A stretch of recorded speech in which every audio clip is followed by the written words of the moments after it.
करने के लिए नीलकंठ जी आपको लगता है कि बजट में कुछ आपको स्टेप्स लेने चाहिए, क्योंकि जो रियल एस्टेट की बात आप कर रहे हैं, रियल एस्टेट में जाहिर तौर पे थोड़ी सी तेजी आई है, लेकिन अगर आप उसको और डिटेल में एनालिसिस करें देखें तो अफोर्डेबल हाउसिंग सेगमेंट उसमें वो तेजी नहीं देखने को मिल रही है, तो वहाँ पे गवर्नमेंट को पुश करने की ज़रूरत है।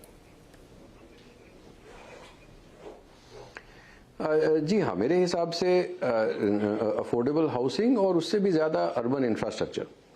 अफोर्डेबल हाउसिंग के साथ ऐसा है कि अगर आप किसी भी शहर के में अगर आप लो कॉस्ट हाउसिंग बनाना चाहते हैं, जैसे घर बनाने में दो मुख्य कॉस्ट होते हैं, एक होता है ज़मीन का कॉस्ट और एक होता है उसके ऊपर कंस्ट्रक्शन का कॉस्ट।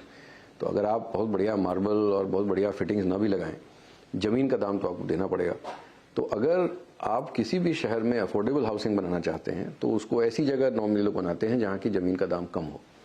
लेकिन अगर उस जगह पे जाने आने में ही अगर किसी को 1.5-2 घंटे लग जाते हैं एक तरफ, तो कोई रहने ही नहीं जाएगा और इसलिए वहाँ के घर जो हैं वो चलेंगे ही नहीं। तो इसकी जगह पे अगर आप अर्बन इंफ्रास्ट्रक्चर में फोकस करें, जैसे जो मुंबई के दूर दराज के इलाके हैं वहाँ से अगर आप कनेक्टिविटी ऐसी कर दें कि 40 मिनट में आप वहाँ से main employment centres, work centres में, ऑफिस स्पेसेस में आ सकते हैं, तो मार्केट ही वहाँ बना देगा। जैसे जब अटल सेतु बना है जो नवी मुंबई को कनेक्ट करता है, तो अब जो समंदर के उस पार जो नवी मुंबई का इलाका है जहाँ पे अटल सेतु का टर्मिनेशन होता है, वहाँ पे अब रेंटल प्राइसेस बढ़ रहे हैं, वहाँ पे घरों के दाम बढ़ रहे हैं, वहाँ पे नया इन्वेस्टमेंट हो रहा है। तो मेरे हिसाब से बजट में भी अगर हम अर्बन इंफ्रास्ट्रक्चर को एक प्रायोरिटी बनाएं, अगर हम कुछ राज्यों को टेम्पटेशन दिखाएं, क्योंकि देखिए ये है तो एक्चुअली स्टेट सब्जेक्ट, तो इसलिए डायरेक्टली केंद्र सरकार ज़्यादा खर्च कर भी नहीं सकती। लेकिन जैसे केंद्र सरकार ने रिवोल्यूशनाइज कर दिया है रूरल हाउसिंग को प्रधानमंत्री आवास योजना के थ्रू, टॉयलेट्स को, ग्रामीण सड़कों को, ग्रामीण इलेक्ट्रिफिकेशन को, तो उसी तरह से अगर ऐसे कोई स्कीम्स बनाई जा सकती हैं जिनसे कि अर्बन इंफ्रास्ट्रक्चर पे काफ़ी ज़बरदस्त इन्वेस्टमेंट हो और इम्प्रूवमेंट हो, तो जब शहर एक्सपैंड करेंगे तो ऑटोमेटिकली वो लो कॉस्ट हाउसिंग का भी डिमांड जो है वो इम्प्रूव होना शुरू होगा। तो उस तरह के इंसेंटिव्स अगर प्रोवाइड कर सकती है सरकार बजट में, तो उससे ज़रूर फायदा हो सकता है। राजीव कुमार जी, ये प्राइवेट इन्वेस्टमेंट की बात तो हमने की, लेकिन इस बार स्लो डाउन के पीछे सबसे जो एक बड़ी वजह बताई जा रही है उनमें से एक है गवर्नमेंट कैपेक्स का स्लो हो जाना। और गवर्नमेंट कैपेक्स जब करती है तो जाहिर तौर पर निजी निवेश भी आता है।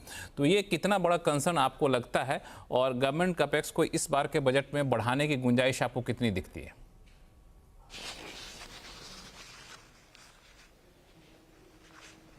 लक्ष्मण जी, मैं पहली बात तो ये कि जो गवर्नमेंट के पब्लिक कैपेक्स स्लो डाउन हुआ फर्स्ट हाफ में, वो मेरे ख्याल में उसकी पूर्ति काफ़ी हद तक सेकेंड हाफ में हो जाएगी, क्योंकि फर्स्ट हाफ में काफ़ी कंटिजेंट कंडीशंस थी और वो, मगर तभी भी शायद मेरे ख्याल में 1,11,000 करोड़ तक शायद ना पहुंचे बात। तो इसलिए देखिए क्या उसमें उसकी वजह से हो सकता है वित्तीय घाटा कम हो जाए। मगर अगले साल में इसको और बढ़ाने की जो बात है, मैं असल में इससे सहमत नहीं हूँ, क्योंकि मुझे नहीं लगता कि पब्लिक जो कि यथार्थ जो मुझे दिखता है कि पिछले 2 साल 3 साल में जबकि पब्लिक कैपेक्स बहुत बढ़ाया गया तो उसकी वजह से निजी निवेश बहुत तेजी से बढ़ा। जैसा कि नीलकंठ जी ने कहा, निजी निवेश अगर बढ़ा है तो वो रियल एस्टेट की साइकिल अप टर्न हुई है उसकी वजह से, या पावर की जनरेशन की साइकिल हुई है उसकी वजह से बढ़ा है। वो जो पब्लिक कैपेक्स आपका इंफ्रास्ट्रक्चर में बनाया गया है, मुझे नहीं लगता कि उसकी वजह से कोई निजी निवेश को अट्रैक्ट करना हुआ है। और ये पुरानी चीज भी है हमारे देश की, बहुत कई दशकों से हम लोगों ने कोशिश करी 50, 60, 70s में कि हम जो है वो पब्लिक कैपेक्स को बढ़ाएंगे तो जो है उसके साथ में निजी निवेश बढ़ेगा। मेरे विचार में तो इस समय जो चीज है करने की वो ये है कि जो पब्लिक कैपेक्स है उसका पहले तो प्रोडक्टिविटी और एफिशिएंसी देखी जाए। जैसा कि मैंने आपको पुराना एक उदाहरण पहले जब मैं कह रहा था कि मुझे पता लगा है कि सेंट्रल गवर्नमेंट के 791 ट्रेनिंग इंस्टीट्यूट्स हैं, तो इस एक्सपेंडिचर को क्यों हमें करना है। तो मेरा तो अपनी समझ ये है कि पब्लिक कैपेक्स काफी बढ़ चुका और उसका जो जीडीपी से जो उसका रेशियो है 3.6 या 3.7 वो काफी है। अब इस समय कोशिश ये होना चाहिए कि कैसे हम वो इंसेंटिव दे सकें जिससे कि निजी निवेश आगे बढ़े, हमारा निर्यात आगे बढ़े और एक्सपोर्ट ओरिएंटेड हमारे जो इंफ्रास्ट्रक्चर हैं वो कैसे बढ़े। उसका मैं एक उदाहरण देना चाहता हूं, और वो ये है कि हमें आज मालूम है कि आज मैन्युफैक्चरिंग कैपेसिटी बढ़ाने के लिए जो हमारी ज़मीन की लागत है, क्योंकि हमारा जो कानून बना है वो बहुत उसकी ज़मीन की लागत बहुत ज़्यादा बढ़ गई है, मार्केट से 4 गुना और 6 गुना हमें उसके दाम देना पड़ते हैं। आज बहुत ज़रूरत है कि हम ऐसे एक्सपोर्ट ओरिएंटेड जोन्स बनाएं, अच्छे बड़े बहुत बड़े पैमाने पर, जिसमें सरकार ज़मीन खुद ले ले और वो ज़मीन जो है वो एंकर इन्वेस्टर्स को दे। और ये एंकर इन्वेस्टर्स की जो बात है वो बहुत ज़रूरी है। हमने मैं देखा है कि अगर एक बड़ा इन्वेस्टर हमारे यहाँ जाता है, हमारे मोबाइल फोन्स में इस चीज़ का बिल्कुल बहुत बड़ा प्रमाण है। हमें 10 एंकर इन्वेस्टर्स हम दुनिया से ढूंढ के अगर लाएं और उनको सब सहूलियतें दें और जिसमें कि सरकार अपनी तरफ से पैसा खर्चा करे, तो ये एक नए किस्म की पब्लिक प्राइवेट पार्टनरशिप होगी, जिसमें कि हम ये बता सकेंगे कि सरकार निजी निवेश को सपोर्ट कर रही है, मतलब पॉलिसीज में, नीतियों में भी और वित्तीय तरह से भी, उसकी कॉस्ट कम करने के लिए, लॉजिस्टिक्स कॉस्ट कम करने के लिए, एनर्जी कॉस्ट कम करने के लिए। तो मेरी अपनी समझ तो ये है कि पब्लिक केपेक्स को और बढ़ाने की आवश्यकता इस समय नहीं है, और उसकी जगह पब्लिक केपेक्स को ऐसे खर्चा करना चाहिए कि जहां निजी निवेश को और उत्साह मिल सके। और अगर रियल एस्टेट की जैसे बात है, अगर उसमें आप अफोर्डेबल हाउसिंग की बात आपने करी, उसमें सरकार कुछ योगदान करे और कहे कि अब निजी निवेशक उसमें आके अफोर्डेबल हाउसिंग बनाए, तो उस तरह की बातें अगर हों, इस तरह से हमें अगर सोचेंगे अगर हम, तो मेरे ख्याल में बहुत फायदा होगा। क्योंकि मैं दोबारा दोहरा रहा हूं, ये देश और इसकी देश की अर्थव्यवस्था हजारों साल से निजी निवेशकों के साथ ही चली है और उन्हीं के सहारे आगे बढ़ेगी। और उसको प्रोत्साहन देना और उसको बिजनेस करने में एक अच्छा लगे, उत्साह आए, इसकी आज बहुत आवश्यकता है। और बजट में अगर इस बात पर जो है वो उसको एम्फेसिस दिया जाए तो मेरे ख्याल में बहुत अच्छा होगा।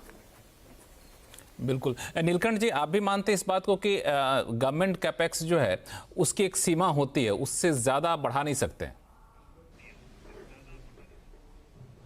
एकदम सही कहा राजीव कुमार जी ने कि वो जो 3.5% ऑफ जीडीपी से ज़्यादा आप देखें तो केंद्र सरकार के पास उससे ज़्यादा खर्च करने की क्षमता भी नहीं है। जैसे आप देखें जो कॉन्स्टिट्यूशनल डिवीजन ऑफ पावर्स हैं, तो इसमें केंद्र सरकार नेशनल हाईवेज पे, रेलवेज पे, मेजर पोर्ट्स पे, एयरपोर्ट्स पे और टेलीकॉम पे, तो ये 4-5 चीज़ें, और डिफेंस, ये 5-6 चीज़ों पे सरकार खर्च कर सकती है।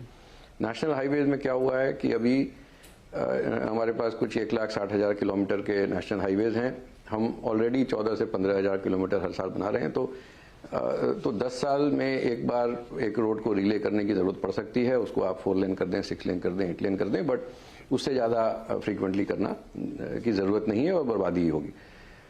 रेलवेज़ में और केपेक्स की ज़रूरत है, मेरे ख्याल से वहाँ पे नंबर्स बढ़ेंगे। मेजर पोर्ट्स और एयरपोर्ट्स तो मतलब ज़्यादा केपेक्स अब्जॉर्ब भी नहीं कर सकते। टेलीकॉम में BSNL का जो 4G एक्सपेंशन था वो अब रोल आउट हो रहा है। अभी कुछ साल शायद उनको और पैसे की ज़रूरत नहीं होगी। डिफेंस में अपनी अलग एब्जॉर्प्टिव कैपेसिटी की इश्यूज़ हैं कि कितनी जल्दी आप और नेवल फ्रिगेट्स और सबमरीन्स और एयरक्राफ्ट ला सकते हैं। तो अब इस वजह से कि आप चाहें भी तो और खर्च नहीं कर सकते। मेरे हिसाब से ईयर ऑन ईयर, जैसे जो 11,10,000 करोड़ का इस वर्ष का FY25 का जो केपेक्स टारगेट था, मेरे ख्याल से वो 90,000-1 लाख करोड़ कम खर्च होगा। अगले साल फिर मेरे हिसाब से 11,10,000 20,000 करोड़ तक, क्योंकि as a percentage of GDP अगर 10% से जीडीपी बढ़ रही है 10.5% से, तो उतने से केपेक्स बढ़ सकता है। थोड़ा तो इन्फ्लेशन से ही आ जाएगा, थोड़ा रेलवेज में ज़्यादा हो जाएगा, बट उससे ज़्यादा मेरे हिसाब से सरकार को खर्च करने की ज़रूरत नहीं है। बट मेरा ये मानना ज़रूर है कि अर्बन इंफ्रास्ट्रक्चर पे काफ़ी खर्च की ज़रूरत है। अगर हम जो जिस तरह का ट्रांसफॉर्मेशन हम मुंबई में बैठ के देख रहे हैं कि जो कोस्टल रोड से, मेट्रो रेल से, अटल सेतु से जो बदलाव आ रहा है और शहर में जो प्रोडक्टिविटी बढ़ रही है, यही चीज़ हम अगर 1000 शहरों में कर दें तो बहुत ज़्यादा प्रोग्रेस हो सकती है। जैसे आप देखें, चीन का ही इन्वेस्टमेंट है। किसी भी इकॉनमी में, किसी भी अर्थव्यवस्था में अगर कैपिटल स्टॉक को आप देखें तो हर कोई ये सोचता है कि कैपिटल स्टॉक फैक्ट्रीज में ही होता है कि जहां पे आप रॉ मटेरियल लेके कुछ बना के बेच डालते हैं। किसी भी अर्थव्यवस्था में 3 बड़े एवेन्यूज होते हैं कैपिटल स्टॉक बनाने के। एक तो ऑफ कोर्स फैक्ट्रीज, और दूसरा हाउसिंग, और तीसरा इंफ्रास्ट्रक्चर। इंफ्रास्ट्रक्चर में हमने शहरों को कनेक्ट करना तो सीख लिया है काफ़ी हद तक, बट शहरों के बीच के इंफ्रास्ट्रक्चर पे हम लोग इन्वेस्ट नहीं कर पा रहे हैं। तो अगर वो हम नहीं कर पाए तो मेरे हिसाब से विकसित भारत का जो हमारा ध्येय है वो काफ़ी पीछे हो जाएगा।